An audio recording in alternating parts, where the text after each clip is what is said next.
Hi, my name is Philip Reed, and I am the President and CEO of Phoenix National Business Group.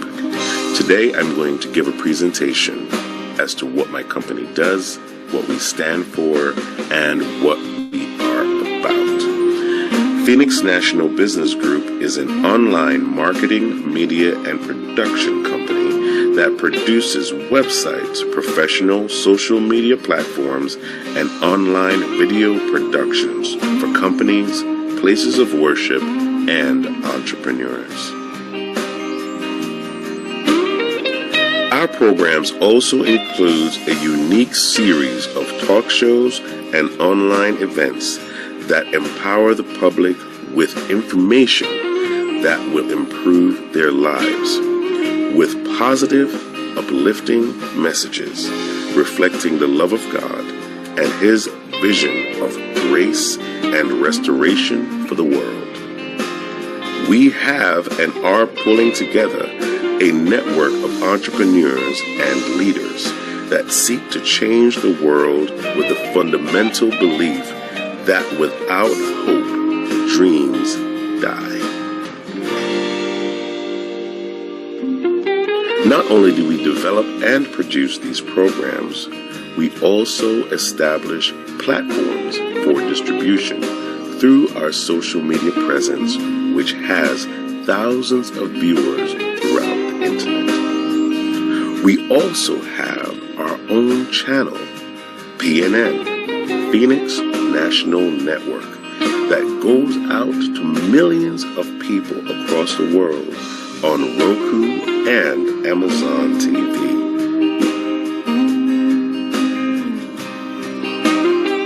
Our motto is, when you win, we win, because we believe in helping normal people and businesses do extraordinary things by developing, creating, and publishing their ideas to the world. This is what Phoenix National Business Group does, and we do it proudly.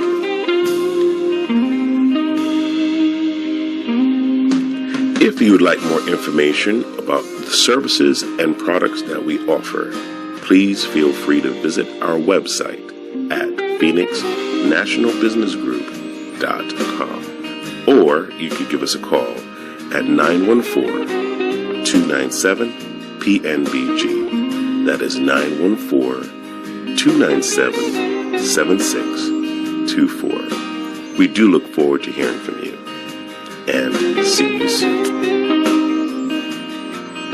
Phoenix National Business Group is now offering their online services on Roku and Amazon TV for only $99.99 per month.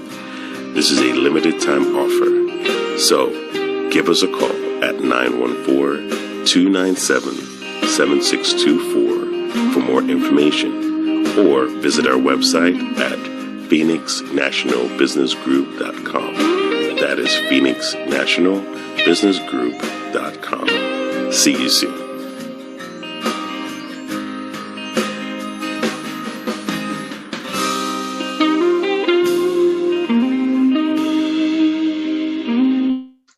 All right. We are back, as we said we would be.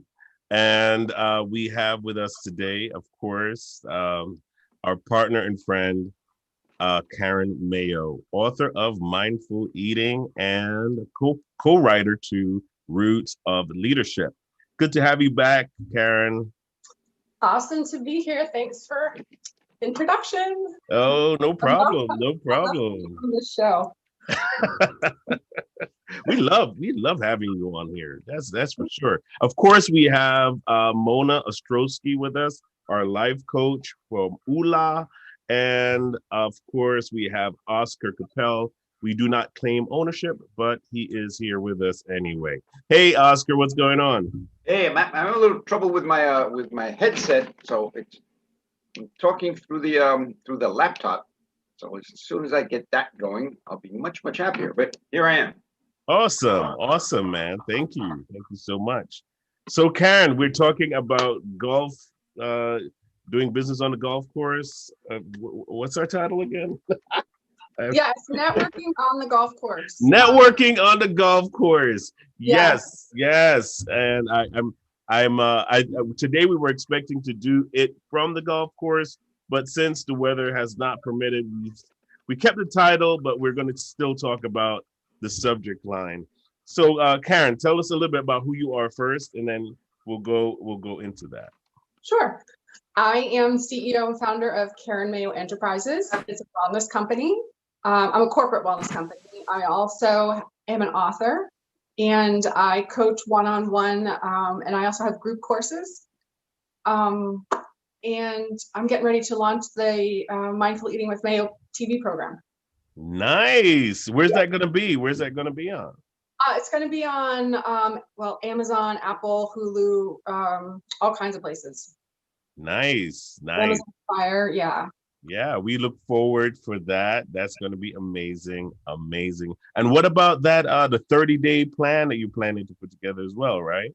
Yep, so that's going to be recorded. It's going to go along with my book. So, during this time of quarantine, a lot of people have gained that quarantine 15. So I wanted to help, and because I gained the quarantine 10. So I figured if I can help people by working, doing recordings and going through my book, it would be, just my honor to be able to see the transformations. That's awesome. So let's talk about golfing. How did you get involved in golfing? So, golfing, I've been playing golf for, I would say probably about 25 years. And I got into it by just having a friend say, hey, what are you doing today? Do you want to play golf?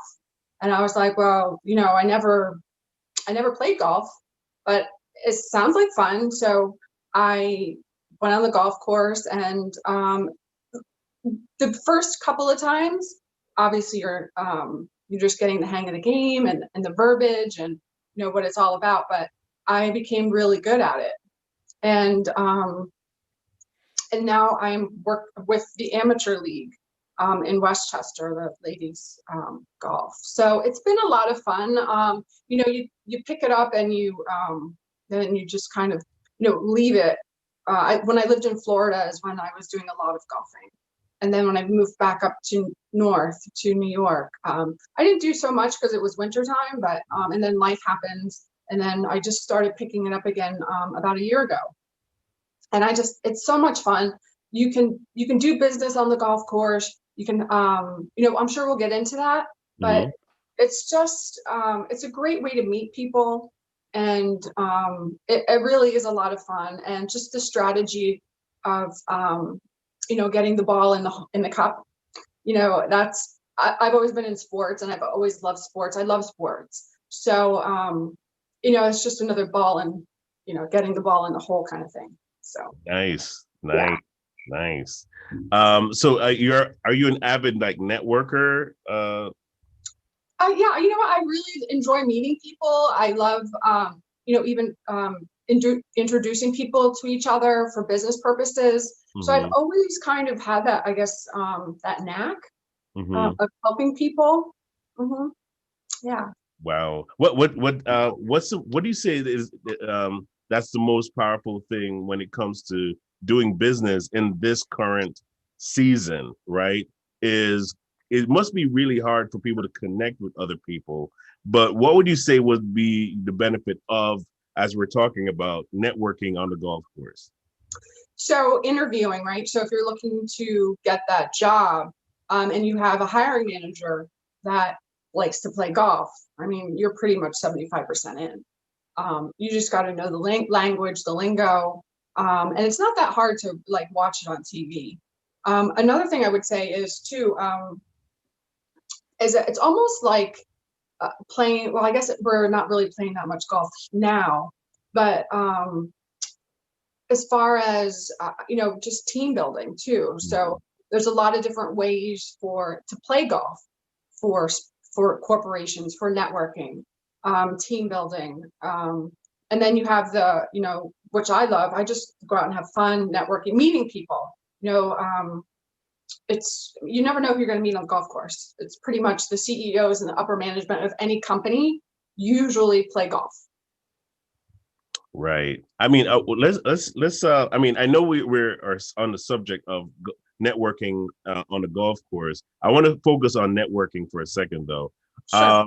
And since I'm going to have this as a group conversation now, what do you think is the highlight? What's the most powerful part of networking? Because I know everybody on the line here, yeah, we all network with different people, different groups.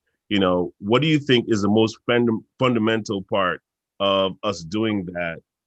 Even our group here is a networking group. Okay? It is. I mean, we're all about that. That's our language, right? That's our love language. So, you know, what do you say what for that person that's looking for that, to make that connection for their business? How valuable has networking been, just generally networking been to your business? Oh my gosh. It got me onto the Dr. Oz show twice. I did a TED Talk once. And then I was on, multiple XM radio shows. I mean, that's just really, it's working your network, and then also giving others what they need as well. Wow. Yeah, that's one of the great things of networking. And a great way to network is ask the question, what do you do and how can I help you and who can I introduce you to? You really want to find out when you're networking, not so much here's my card and call me, but really find out what the other person's needs are, because as someone who networks, you do have a pool of people you can pull from. And the best way to network that way is, I'd like to find out more about what you do, because I probably know people that can use your service. So that will open up the conversation to, oh yeah, here's exactly what I do. Please, send me a referral. How about you, Mona? Mona's muted. Yes. Okay, I did it. Like, let me out. Let me out. Sorry, there's a little bit of background noise here, so I stayed muted. No, I must say, like, I love networking. I've been doing it for years and years and years, and even when I didn't even know I was doing it at one point, and just putting people together, just like Karen said, like I love that. And throughout these last few months of COVID, that's how I met Oscar. That's how I met Phil. That's how and then through Phil, I met you, Karen. So, it is such an important part of not just business, but life, because through that, I feel like not only have I met, business people that have helped me personally to grow my business, but also people that have turned into, friends. So it's been, as an expat as well, it's been a way just to connect with people, which I loved. So it's super important. And I love what Oscar said as well. It's not always about my service and what I can offer you. It's at the same time, it's just like listening to people, like we talked about with Frank, that whole communication and listening, and what is it that people can offer me, or who do I know that can use that. So yeah, networking is probably my number 2 most favorite thing to do. I don't golf though, not yet. I only go to Top Golf. So when I get back to New York, we're going to all go to Top Golf in New Jersey. Absolutely. Well, for me, you have to start with the mini golf course. Okay, we have good at that. Mini golf. This is fun. Top Golf is fun. I think can we network on a mini golf course? I like that. Yeah. Actually, Top Golf. There's a Top Golf in Jersey. It's awesome. Yeah, that's Top what Golf. I said. When I get back, we'll go to Top Golf. Yeah, sorry, it's my accent. I'm excited. That would be that. I look forward to that. That's because regular golf is a great way to ruin a walk in the woods. Just make sure you have extra balls with you, okay? Just like boom. But I can probably throw it further than I can hit it. I've always really admired the I've always really admired the power of synergy, because a lot of times it's not even really what you know as far as content. It's who you know and how you treat people, Yeah. right? I really feel that is the primary, that's a primary thing that most people are looking for is like, you can know so much, but because you're pardon my language, but because you're a jerk, nobody wants to be around you. So you don't connect with the right people, and you're wondering why is my business not growing. If you do wrong by people are going to remember that, and they're going to tell other people about it, right? It's like going to a good restaurant. You Mhm. go to a good restaurant, you tell all your friends, man, let's go to PF Chang's. PF Chang's is amazing. And this way, and they've developed that reputation just by doing that. That's our business as well in networking, you know. But Right. go ahead, Karen. Yeah, so one of the tips I was going to give today was something similar to that. So when you're on the golf course, you don't really want to do business on the golf course. You want to get to know people. So get to like know their family, ask questions of interest. Hmm. What do you mean? What does that do? So because you're getting to know the person as well. So you're like developing relationships with people. It's a relationship business, right? So playing golf is actually a relationship. Yeah. So it's networking. Right. It's developing, it's nourishing the relationship. Don't be a jerk at all, for any reason. Yeah, but yeah, that's a great point too, because in just like showing interest in what somebody else is doing really lets them feel as if, wow, if you're concerned about me, then chances are you'll care about what I do, Of right? course. Yeah, Yeah. and It's then that I'd want to do business with you, it's right? that know, like, and trust that everybody talks about. You want to Exactly. do business with people you know, like, and trust. So you're building that relationship, that rapport on the golf course, and then you talk about business later, but now you have a connection before you open up the business conversation. What Which is can it? actually, Go ahead. no, I was just going to say, which can actually lead to some personality things, because if you're getting angry on the golf course because you missed the ball and your temper happens to flare up, then that can actually show somebody your side that maybe they don't, either they like or they dislike. Wow. Yeah, you know what? That is so true, because people tend to show themselves in a more relaxed environment. Yeah. And when it's not in the office, or it's just you're out there, you're on the golf course, you're having fun, you kind of get a sense of how this person is personally, Yes. right? Mhm. Because that's who you have to do business with. Yeah. That's who you have to do business with. So if they fly off the handle, the first disappointment they get, that's a big sign. That's a big sign there too. Right. But Yeah. who are some of the people that you've met on? Have you met a lot of people while you're playing golf? Because Yeah. I don't play golf, so I don't know. Yeah, no, you can meet all types of people. Like the ladies I'm playing golf with now, they're from everywhere, like all shapes, all sizes. And it's a loving community. Like these ladies, I love playing with them just because they're funny. They have a lot of life experiences. So I've met everybody from, let's say, Bernie Williams to, I don't know, a football player. What's his name?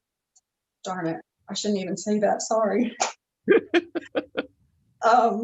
No, but you meet Lynn different Swan. types of people, right? Lynn Swan, yeah. Yeah, that's it's a great place to meet people. But I think that's primarily the biggest part of golf. What's the most fun part of playing golf? Driving. You mean driving to the golf course and back, or driving the ball? Driving the ball off. Oh, okay. Oh, I thought you meant driving the golf cart, because I thought you every meant day at driving the work, golf so- That would actually be my favorite part, because I really I wouldn't say I can play golf. That would not be the terminology I would use towards that game. So I guess, I I know guess better saying is teeing off. teeing off. Okay, nice. Go ahead, Mona. So Karen, I have a question for you then. So in networking and in using, the tools that we've talked about with communication and getting to know the other person, how do you then turn that potential client into an actual client? Oh yeah, a gazillion times, over and over again. So how do you do that? So it's how? How? Yes. How? Meeting with Mechanics. them. Yeah, I mean, meeting with them, finding out what their needs, what their wants are. Just giving the customer client results of what they want. So if you give somebody what they want, then you'll get what you want, really, ultimately. And it's just word of mouth. So I get a lot of my clients by word of mouth. Wow. I get a lot of professional athletes by word of mouth. Yeah, does that make sense? Totally. Because it ties into what you said originally, is that you have to learn about the person you're talking with, right? Mm-hmm. So as you're out there and you're kind of like engaging with each other, eventually you develop a connection. And our last, Frank was just on maybe seconds before you, and we were talking about communication and building that connection. And Mhm. it's just it's unimaginable how valuable it is it's more valuable than money, right? Because if you're unable to make those connections and to understand the purpose and the dynamics of that connection, you will miss out on any sort of business opportunity. Don't you agree? Oh, I absolutely agree, 100%. Mm-hmm. That's like that's the premise of any business relationship. Clients, you have to be able to connect with your clients. Yeah. Because that's like the foundation of keeping that client. Mm-hmm. Right? So what's your process of building that connection with your client? Okay, the process. So building connection with so I have different types of clients, right? So I have my professional clients, depends on, and then I have my corporate clients, but it's pretty much all the same. So I bring, I make my appointment, and then, again, just finding out what their overall health concerns are, and, just going through the health history with, fine tooth comb, really, ultimately, and finding out what their goals are. People tell you what they want. You just have to listen. Right. You have to be very good at listening. That was Mona's point. You have to be very good at listening, because how are you going to know what they need if you're not hearing what they're saying, right? Mm-hmm. And sometimes we're in conversation, but we're anticipating what we're going to say versus what the person is saying. Mm-hmm. That's true. So it's like, you have to be able to listen and really hear. Now, what's the difference? What do you think? What's the difference between like listening and hearing? Because we were talking about listening, but what's the difference? What do you think the difference is? Well, the difference is you're listening, you're engaging, you understand what you're hearing, and you keep your mouth shut and just empathetic. Just keep your mouth shut. Yeah. Sorry, I don't sugarcoat anything. No. You just said it. You're still being empathetic, so that's important. Being empathetic is not always sugarcoating and saying, you know what, it's okay. You'll be fine. We'll take care of it. No, like if you want to get to where you're gonna go, you're gonna have to cut processed food. You're gonna have to, we're gonna have to tell the truth, and the truth is also being empathetic. It really is. It really, really is. So in that, it's important.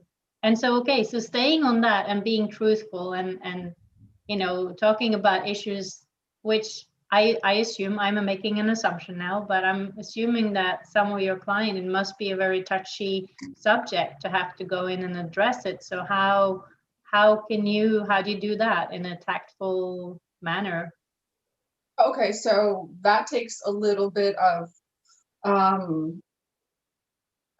smile almost. You smile and you build somebody up and then tell them what do you want, what needs to be repaired, and then you give them ultimately.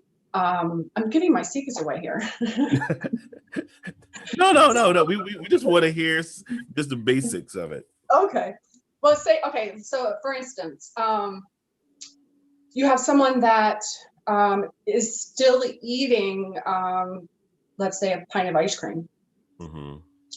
and they want to lose 15 pounds. Well, you have to show them that the ingredients in the ice cream is not worth the 15 pounds that they're Got it. So you give them alternatives, right? So you give people alternatives. Yeah, that's great. That's what I do, and I don't sugarcoat anything. I'm just I'm showing them what's bad in the ice cream, but then I'm giving them an alternative that they can enjoy. You're educating them. Well, that too. And it's substitution. It's not, you're not cutting out ice cream and having kale. It's cutting out ice cream and having a substitute that is just as satisfying, but doesn't have the calories and the added ingredients and the stuff you don't want. Kale Have you ever heard of vegetarian ice cream? Vegetarian ice cream? Yeah. There's vegan ice creams. They're well, here's the deal. Even though you have, love vegan ice cream. Oat, even I eat the oat ice cream. It doesn't have milk, but it's still loaded with sugar.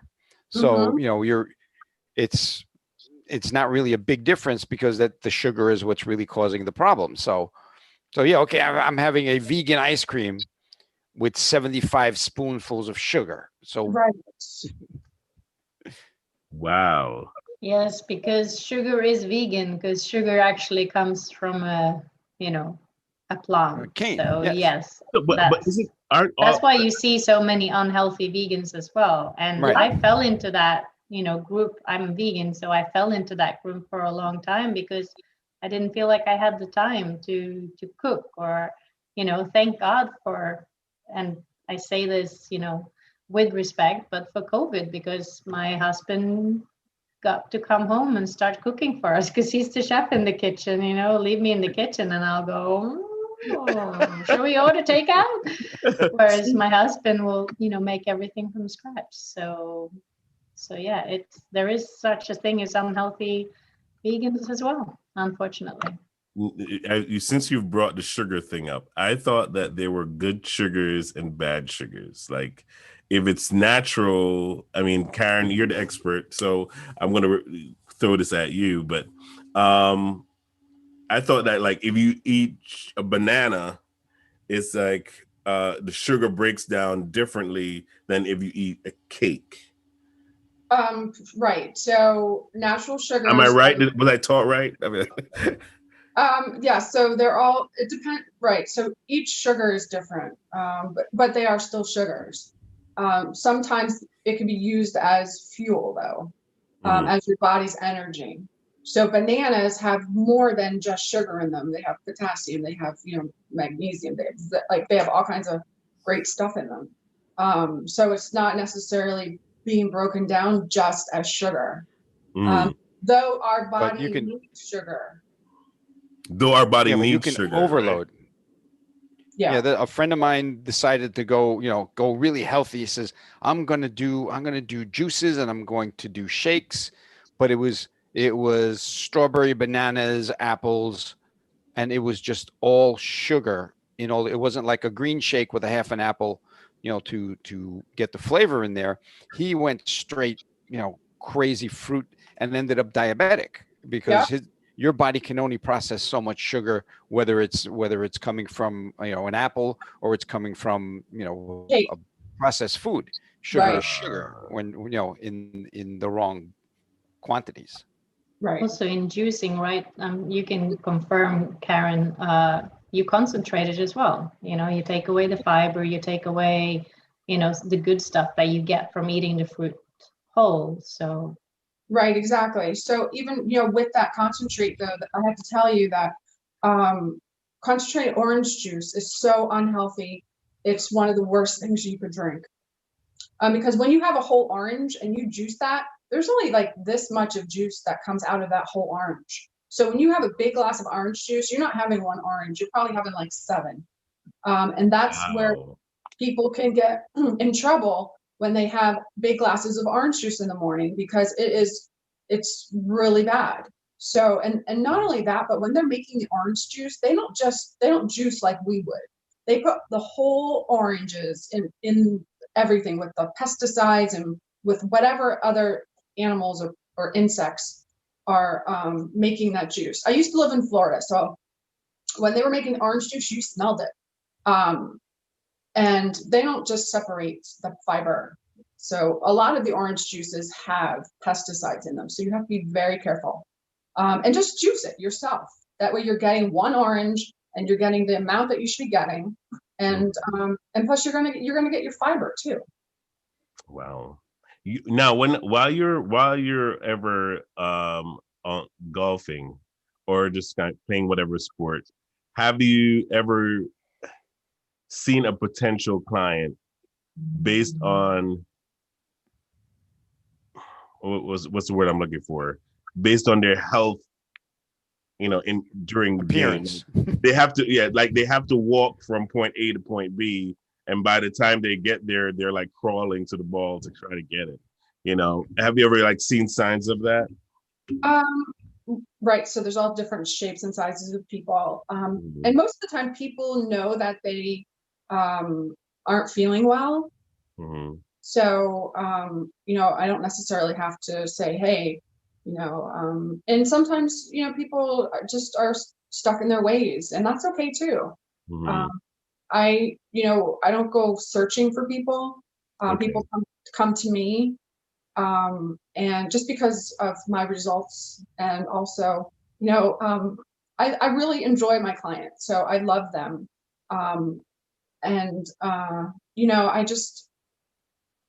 I just want to help people. I really do. And I don't want to get too emotional, but I just love the transformations.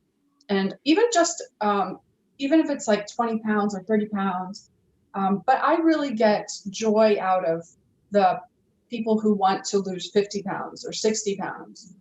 Because when we work together and people are losing weight within I would say, I don't know, the 6 to 8 months or 9 months we're working together, it is really great. It really is. And I'm so grateful to all of my clients who have taught me and inspired me to want to make a change for themselves, but also for their health. Yeah, I mean, of recent times, well, because our health nutritionist is Karen, and my wife and I love her. She's like, we've adopted her in, and but since she's been talking to us, it's just been phenomenal how much attention we pay to what we eat. I mean, it's like now I go to the supermarket and I'm looking at the back for ingredients. That was never done before. Okay. And in understanding, I mean, most people buy, especially the moment you see organic, you assume organic means it's good for me. I can just eat it. I don't have to think about what they put in it. It's organic, right? It's great. But, after even having our health sessions, we've had several, health online summits and conferences on here. And just based on all the information that we have gathered, I realized that, not all organic is created equal. Yeah, you can have organic cake and, you're back to square one. Right. Exactly. It's like, oh, it's organic cake. I can eat as much as I want. What about muffins? Oh, some good muffins out there. Yes, muffins. Yeah, we need to talk about muffins. There's some people who just really eat too much muffins, I would say. And that's my personal that's it, I just my personal opinion. There's a whole episode on muffins on there. They wear pink shirts. They wear pink shirts and headsets. And they just love muffins. And brownies too, I think, right? And brownies, yeah. Karen, I really appreciate you guys. It disappeared. It was here a little while ago. It's gone. So I'm gonna make my muffins. I'm gonna make muffins today, by the way. I'm baking muffins today. Oh, yeah. Yeah, and I'm gonna send one to Mona. I'm gonna send one to Karen, and I'm going to send one to Mona, and I'm going to send one to Karen. There you go. But it's always, what I'm saying is it's just really always awesome to have Karen on, because she does put a lot of perspective as far as even the care that she has for her clients. You see it, you feel it, and it's very obvious there. I mean, we have your information on the banner. You can go to KarenMayo.net and you can find out more information. If you go to PhoenixNationalBusinessGroup.com, you'll see her information there as well. So we have her information within our network. She's definitely part of the family here with us. So really appreciate you, Karen, for coming on and talking to us about networking, because that's what we're about. We're about that. And so what are we having now? Tomorrow, we're going to be back tomorrow, and we're going to have Dwayne Reed. He's going to be coming on, and we're going to be talking about credit repair. Wow. All right. I am so excited about that, because I meet so many people that are credit rich. You know what I mean by credit rich? Like, they have 25 credit cards, and they rotate or everything they own is based on debt, right? And so it's like, but their credit score is now in the toilet, but they're still maintaining all those credit cards, like rotating those credit cards. And so you really got to kind of start digging yourself out of those kind of holes and build healthy wealth, instead of just credit wealth. And so he's going to come on. He's going to talk about how you can kind of change your paradigm and get out of that cycle. So we're going to be back tomorrow at 10, and we will definitely see everyone. Well, actually at 11. Sorry, we'll be back at 11. Ramona is going to be back tomorrow, and she's be doing part 2 of being financially prepared for 2021. And so you want to tune in for that, because she just kind of slipped over the iceberg today. She just went over it, skimmed over it, but we're going to get more information on that tomorrow. So again, we'll see you guys then. Karen, always great to have you. Oh, thank you so much. I'm always excited to come on the show. It makes my day. It really does. You make our day too. We thank you so much. And so we'll see everyone tomorrow.